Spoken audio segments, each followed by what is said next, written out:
疊墅作為優雅生活嘅象徵，一直都係承載住我哋心目中理想生活嘅歸宿。以江著稱嘅江門新會大華博富裕潭江，開啟咗對江岸生活嘅全新探索，打造江岸純粹嘅疊墅區，以有天有地嘅院子生活，感受水岸度假般嘅舒適。呢個項目咧係位於樞紐新城濱江新區，沿住新會嘅母親河潭江規劃打造嘅，正係黃金嘅 C 位所在。最亮眼嘅咧就莫過於周邊嘅珠西樞紐江門站、新城體育公園、梅江農業生態園，通通都係10分鐘車程以內就可以去到。咁目前香港嘅朋友仔過嚟嘅話咧，有3條直通巴士可以到新會呢邊嘅，咁分別咧就係新會嘅汽車站啦、鳳凰酒店啦，同埋舊區嗰邊咧都會有站嘅。咁翻嚟樓盤咧，大概都係8分鐘嘅車程嘅啫，可以話真係非常之方便噶啦。今期咧就帶大家睇呢個單價比住宅仲平、性價比更加高嘅疊墅產品。呢個樓盤嘅疊墅產品咧，佢就分為2期開發嘅。咁1期咧佢就分上中下疊，咁2期咧只有上下疊嘅啫。同樣呢度全部都係現樓交付，即買即收樓噶啦。嚟而家就帶大家睇呢個2400尺嘅下疊產品。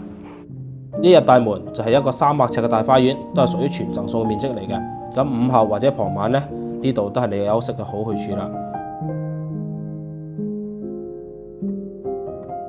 一入到嚟就係廚房同餐廳嘅位置，咁呢度咧就呈現咗一種復古風嘅裝修風格設計，可以放一張6到10人嘅餐台，都係完全足夠嘅。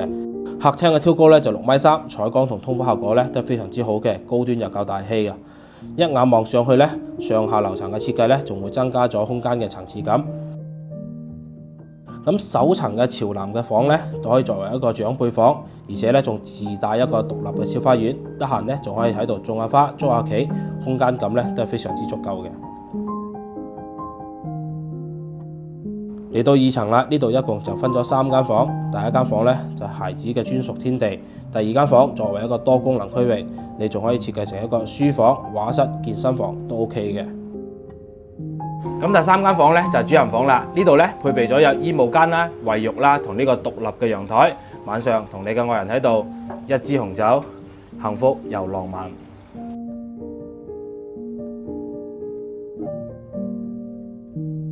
負1層咧就做咗一個會客廳嘅設計，後續咧你可以改裝成一個影音室、娛樂空間或者私人酒櫃，收藏住你嘅紅酒，完全都係冇問題。咁作為一個party 房空間咧都係非常之足夠噶啦。咁呢度咧其實都會有一個入門口嘅位置，隔離就係疊墅嘅公共電梯位，一入門口就係負1層嘅位置嚟嘅。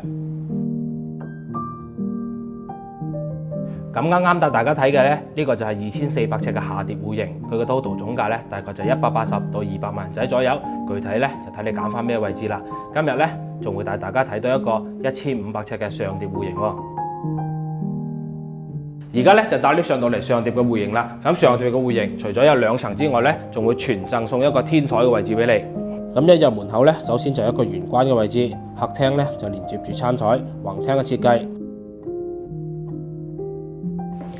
而家咧，我哋就上到嚟2樓，2樓咧同樣係做咗3間房嘅。咁呢度咧就係第1間房。如果你2樓唔需要3間房咁多話咧，呢度咧其實可以剝咗佢，下邊係連接翻你客廳嘅。咁如果呢度剝咗，客廳咧就做咗一個中通嘅部分，就會顯得個客廳更加有氣派啦。